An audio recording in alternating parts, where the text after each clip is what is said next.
the grey shows how he was last season. So let's start at attack. For Neves, attack right now is 59, and he was 61 last year. So that's a drop in that. His attacking ability has dropped by 2 points. Now, when we take a look at Douglas Luiz, his attack right now is 65. Last season, it was 57. That's a massive increase in terms of how much he's increased in going forward.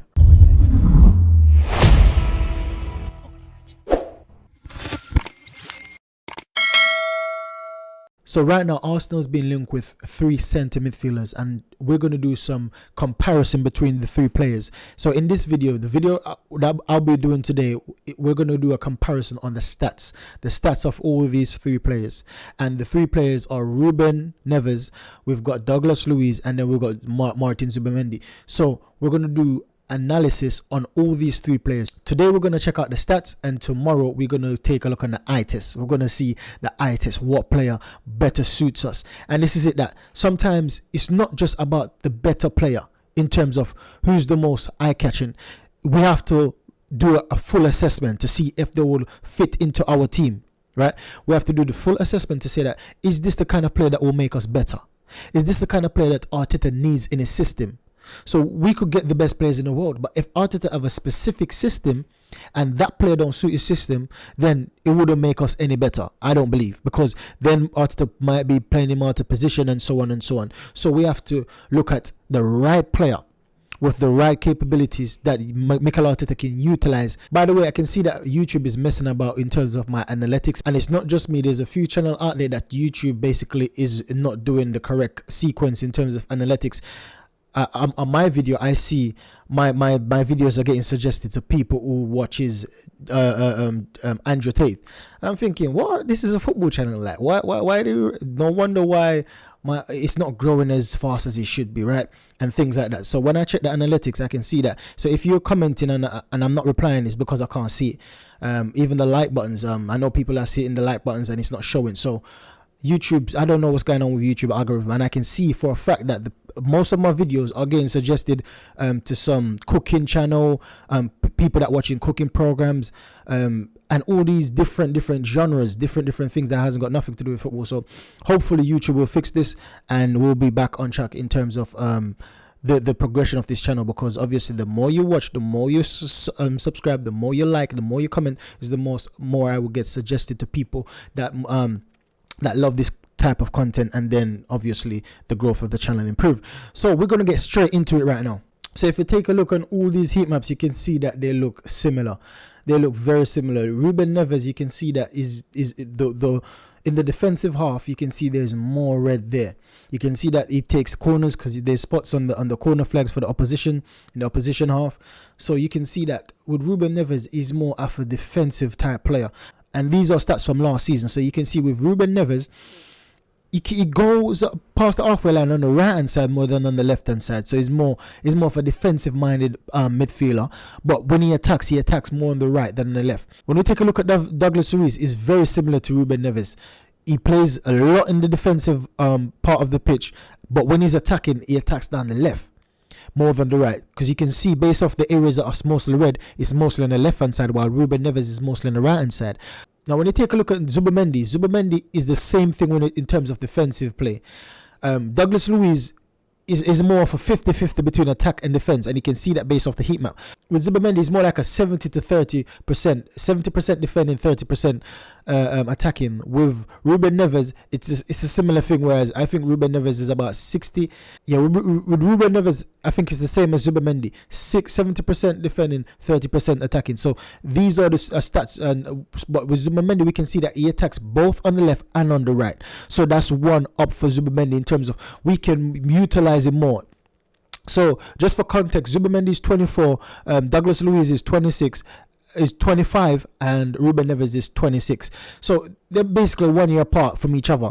But we see that Zubimendi is the youngest, so we've got a better chance with him in terms of for him to develop and to get even better, because his age difference, even 1 year, 2 years make a lot of difference in terms of how much can you adapt, how much can you learn, how much can you take on.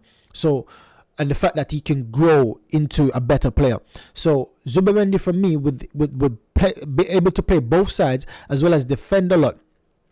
He's very good at defending in the defensive half of the pitch. He's always there. So I believe that out of the just by looking at heat map, Zubimendi win this one. So the reason why I love to do comparison video, especially with players that we're trying to get, is because I like to think about how the manager is going to do things, how he's going to get us to play, why he's getting the players he's getting. So some people love to overreact, some people just love to criticize, but I'm the type of person that I want to understand before I criticize. I want to understand what the manager is trying to do. I want to assess if it's the best option for the way we play.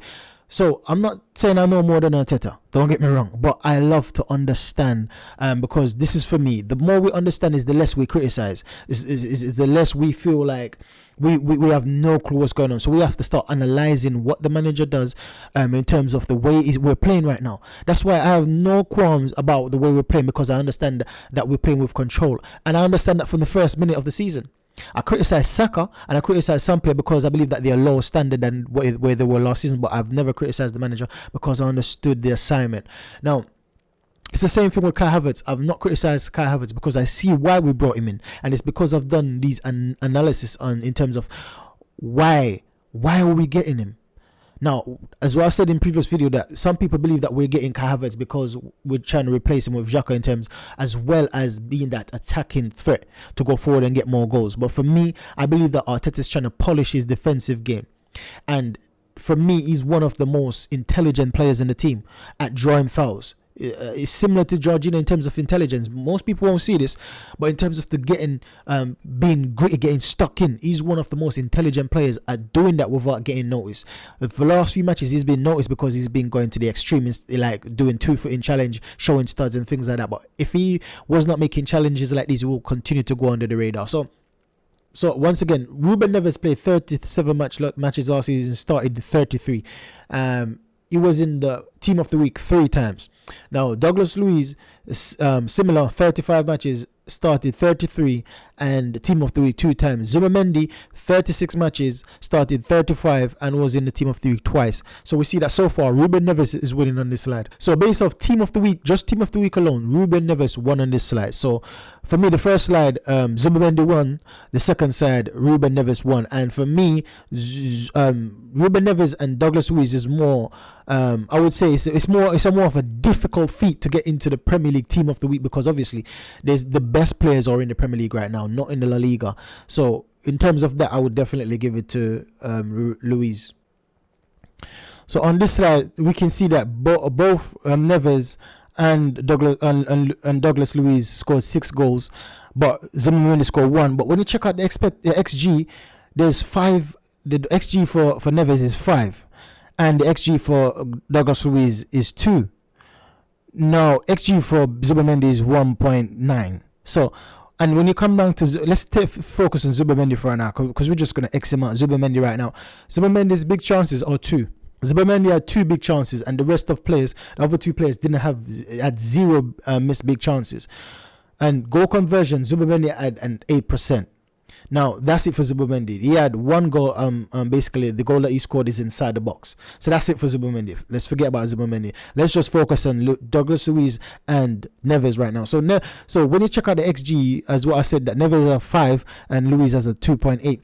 Now, when you check out goal conversions, Neves has a 9% goal conversion, while Douglas Luiz has an 18%. So that's it. That Douglas Luiz doubled that goal conversion of Neves, and for me that's a shock, that's a surprise, because Douglas Luiz is a better striker of the ball. Douglas Luiz is far more what you call it now, more cultured in terms of taking shots outside the box and inside the box than Douglas Luiz for me, because that's what he's known for. That's why that's how he plays when he plays for Portugal. So Neves for me should be producing better goal conversion. When you check out free kicks, Neves didn't score any, but Douglas Luiz scored at 1 free kicks, and that giving him a 14% conversion rate. Goals inside the box, Neves scored 4 but having 15, while Douglas Luiz scored 4 but having 9, and that's another thing that comes down to the conversion rate, because obviously if you scored almost half of the shots that you take, then your conversion rate is going to have a higher percentage. And when you check out goals outside the box, Ruben Neves having 51 shots, scoring 2. And for me, that's more like it, because Ruben Neves, that's one of his attributes. That's one of his special attributes in terms of having shots outside the box. But the thing that I'm disappointed is that he's only scored 2 out of those shots, because he's good at long shots. Now, when you check out for Douglas, for Luiz scored 2 out of 25. Once again, that's very efficient from him. But when you check out the goals he scored, all 6 goals were scored on his right foot, while Ruben Neves scored 1 on his left. So in terms of that, I would have to give this now. In terms of the stats, yeah, I would have to give this based on who got the most stats for this particular page. I would have to give it to Douglas Luiz. So far we see that Douglas Luiz is getting back in the game, because Ruben Neves won the other one so far. Now, in terms of passing, Neves has 1 assist, while Douglas Luiz has 6, which is brilliant, a brilliant returning assist, and Zubimendi has 3. So you see Zubimendi is trying to get involved in the conversation now. It's a bit too late, but he's trying to get involved in the conversation now. When you check out expect XG for Neves has a 1.5, Douglas Luiz has a 2.9, Zubimendi have a 2.1. Touches, Neves has 73.5, Luiz has 60, Zubimendi has 59. Big chance created, Neves has 1, Douglas Luiz has 7, Zubimendi has 5. So Douglas Luiz edging it so far. When you take a look at key passes now, 0.9 for Neves, 1.1 for Luiz, 0.6 for Zubimendi. When you check out the accuracy per game, 48 per game for Neves, owner for Neves 27.9, opposition off 21.3, accurate long ball 61.1, accurate chip passes 4.3, and accurate crosses 0.3. When you check out Douglas Luiz now, accurate per game 39, less than Neves, owner of 21, less than Neves, opposition half 19, less than Neves, long balls 2.2, less than Neves, chip passes 2.6, less than Neves, and when you check out the accurate crosses, he has 0.6, which is more. Now Zubimendi, accurate per game 42.8, which is more than Luiz, but less than Neves. Owner of 21.7, similar to Luiz, which is going to be less than Neves. Opposition half 21, more than Luiz, similar to Neves. Long balls 2.4, similar to Douglas Luiz, but less than Neves. Chip passes less than both, and crosses less than both. So far we see that I will give the passing to Neves. So I will give the shots in terms of the attacking ability, I will give it to Douglas Luiz, but in terms of passing ability, I will give that to Neves. So once again, this is how we need to understand, what does Arteta need? What is he looking for? Is he looking for a person to attack and get more goals in the final third of the half, or is he looking for a more cutting edge passer? What is he looking for? These are the things we need to understand, and we might get into some comparison with Xhaka and the best player that is more suited. We're going to get into the best player so out of all these stats. So the best player out of these 3, I'm going to compare them with Xhaka and Partey to see that possibly if Arteta is getting one of these 3 players to replace Partey, or he's getting them to replace Xhaka and having Havertz do something else in the team, I don't know. But we're going to take a look into all the options that Arteta might get into further on in the season.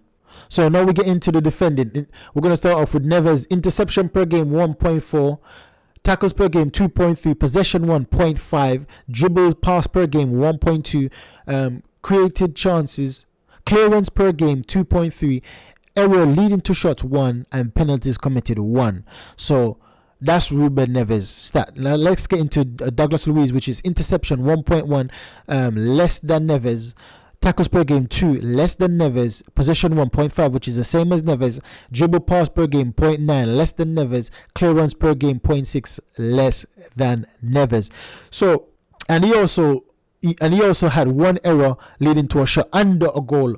So we see that by far, Neves outpaced Douglas Luiz in the defending side of things. So we can see that Neves is the better defender. He's the better passer and he's the better defender. But going forward, Luiz is the better attacker.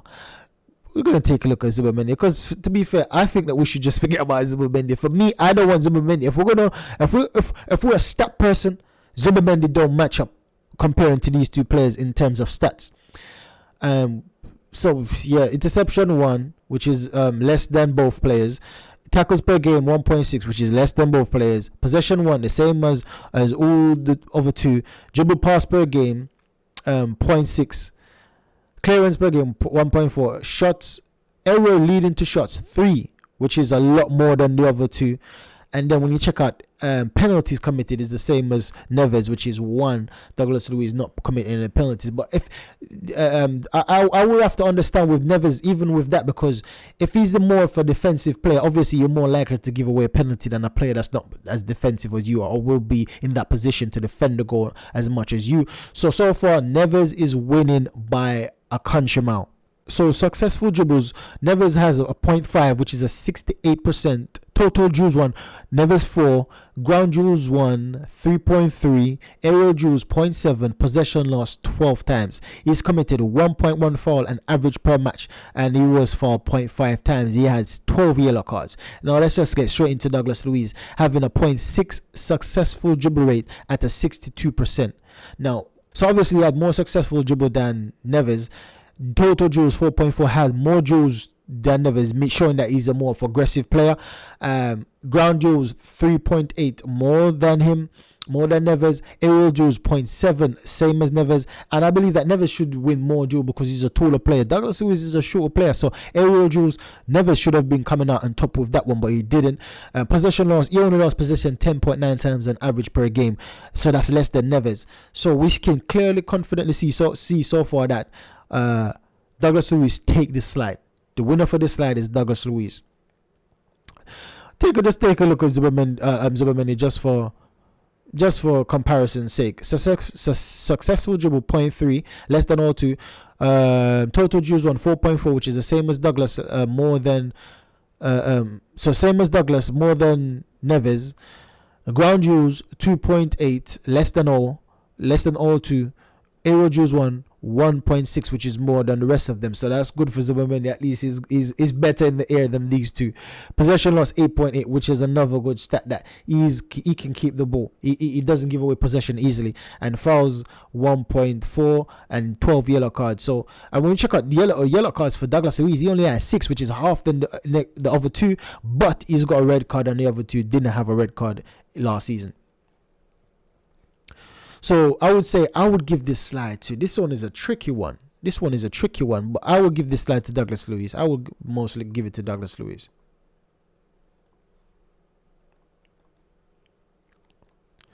Now, when we take a look, this is the final slide when we try to take a look at the attributes. Now, the attributes overview, we can see that Neves, in terms of the green, shows how he is this season. The grey shows how he was last season. So let's start at attack. For Neves, attack right now is 59, and he was 61 last year. So that's a drop in that. His attacking ability has dropped by 2 points.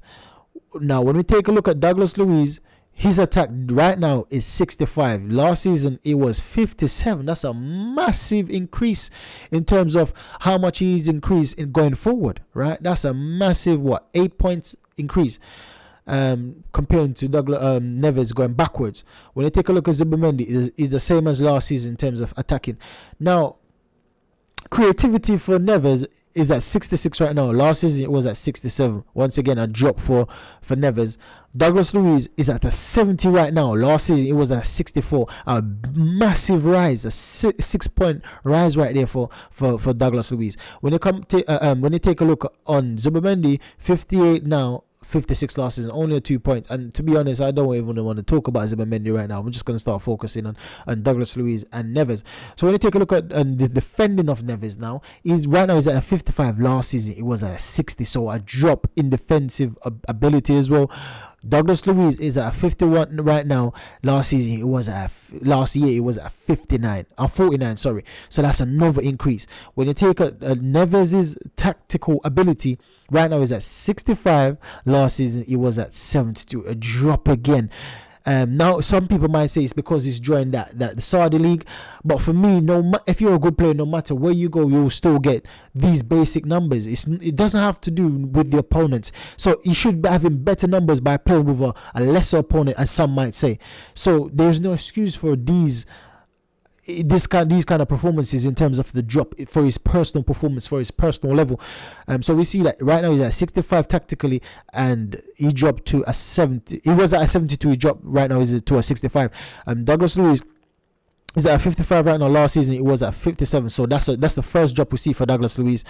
And when you take a look at technical ability now for Neves, he's at 65 right now. Last season it was at 65. So that's the only thing that remained the same is technical ability. Douglas Luiz technical ability right now is 65, and last year it was 55. So the only thing, that's another increase, a drastic increase by 10. So the only thing we see that Douglas Luiz went backwards on is his tactical ability. Now and Neves, the only thing that remains the same is his technical ability. Now let's look into the technical ability of things. Now technical comes down to your physical attributes, how good you are on the ball, how much skillful you are, how much good you are at using the ball at your feet, right? What you can do, how you can manipulate the ball, that's technical ability. But when it comes down to tactical now, it comes with the mind. So how you use your mind. You hear all the time the managers say that this player has a good football brain, this player is very intelligent. Basically they're talking about tactical. They're very good at tactics. So these are reasons why the best captains in the world are most of the times they're very good tacticians. They can take what the manager is saying and apply it on the pitch. So basically they're mini version of the manager on the pitch, reading the game, understanding what the manager wanted from them before they went on the pitch, and setting up the team the way that the manager wants them to set up and play on the pitch. So you see like people like Jorginho playing for our team. Even though most of us don't respect Jorginho as a player, an individual player, we have to admit that he's a very good tactician. No wonder why every team he goes in, he's always the captain, because he's a very good tactician and he comes with the mind. So captains are very good, intelligent players, reading the game, using their mental state all the time. And we can see that we've got a lot in our team. We've got Bukayo Saka. This guy got so many A stars. That shows you that he has a level of intelligence, not just in bookwork. We see that he transfer onto the pitch as well, the way he plays, the way he shoots the ball, the way he have some one touches to get away from the defenders. These are all tactical. It blends in with his technical ability because he's so astute in terms of the way he controls the ball, the way he cuts inside, the way he takes shots. He blends it so effortlessly. So this is why Bukayo Saka, for me, in the 2 years' time, is going to be the best in the world. Because once you can get your mind connect to the physical ability, then you are one of the best in the world. That's what Messi's been doing for years. That's what Ronaldo's been doing it for years. And Ronaldo is like a cheat code. With Ronaldo, it's like he convinced himself. It's like, you know, when people always say, doctors always say, you are what you eat, and people always say, it's with your mind, whatever you believe you can do it. Ronaldo is that guy. He's a cheat code. His body sometimes won't be able to do it, but his mind convinces his body that he can do it. And this is why he's always breaking records. Ronaldo, this is why I love that guy. But with Messi, it's just a natural born talent. It's just his ability, his technical ability is just magnificent because of his low center of gravity, and also he's a tactical player. Brilliant is the way his mind work. I heard once somebody said that, listen, they watched Messi the other day playing for Miami. Another player said that Messi told them that, listen, you need to start walking more, because when you walk, you see the pitch clearer. You get to assess it. You get to basically observe from a different point of view than when you're running. When you're running, you won't be able to see the full length of the pitch. You won't be able to assess everybody and see the potential routes and the potential avenue of the ball. But when you slow the game down, you slow the game down by walking. And for me, that's a deep level of understanding of the game. Most players right now still don't understand the football game to that level, because when Messi said that, I'm like, wow, it makes sense. However, in the modern game of football, you can't be playing like that in the Premier League. I'm sorry. We need to see you running 24/7. If we don't see you running, we're going to be throwing eggs, we're going to be throwing spoon, we're going to be throwing stuff, because we need our players to be more committed in the Premier League. But this is what I said, that it comes to lack of understanding. This is why I love to understand the tactical side of the game. When I go into stats like these are the tactical side. Now, when you watch the eye test, that's the more technical side. So when you can merge these two, this is when you get a better understanding of our team. You get a better understanding of the individual players. You get a better understanding of what the manager is trying to do with the player and with the team. So this is what I'm saying. I'm not going to criticize Kai Havertz, because I've seen his tactical ability, the way he plays with intelligence. And for me, yes, he needs to improve his tactical side by scoring goals, by doing getting more assists and things like that. He needs to improve his technical side. But so far, I'm happy with his tactical side, because when you take a look at Reece Nelson is one of these players that has all the ability in the world. He's technically gifted, but man, this is where I can't get a game in the team, because tactically I should say, he's rubbish. This guy be running in defenders for no reason. He's having the ball and running out the ball out to play for absolutely no reason, under no pressure. This guy's controlling the ball on his back, is running, and I'm probably being a bit harsh on him, but this is how I see him. Whenever I see him, he just looks annoying the way he plays. And for me, these are the things I'm imagining. Oh, this guy, he doesn't do anything right. So these are the reasons why we need to understand what the manager wants, how he wants to play, before we criticize. Because oftentimes, as Arsenal fans, we get too emotional and we start criticizing, get the manager out, get this player out, without understanding the scope of what the manager is trying to do, the scope of the individual players' playing style, as well as their personal instruction. Because this is it, that Arteta gives individual player different instructions, and we have to look at the tactical side to understand these things. So that's the video there, and then guys, make sure you like, subscribe and share. Hit the like button, and leave a comment, because I want to see how long YouTube is going to stop blocking these things for, right? So that's no excuse. Still hit the like button, still leave comments. And tomorrow video, we're going to go into the technical side of things and watch some videos and some clips and some highlights. Catch you next video. Goodbye.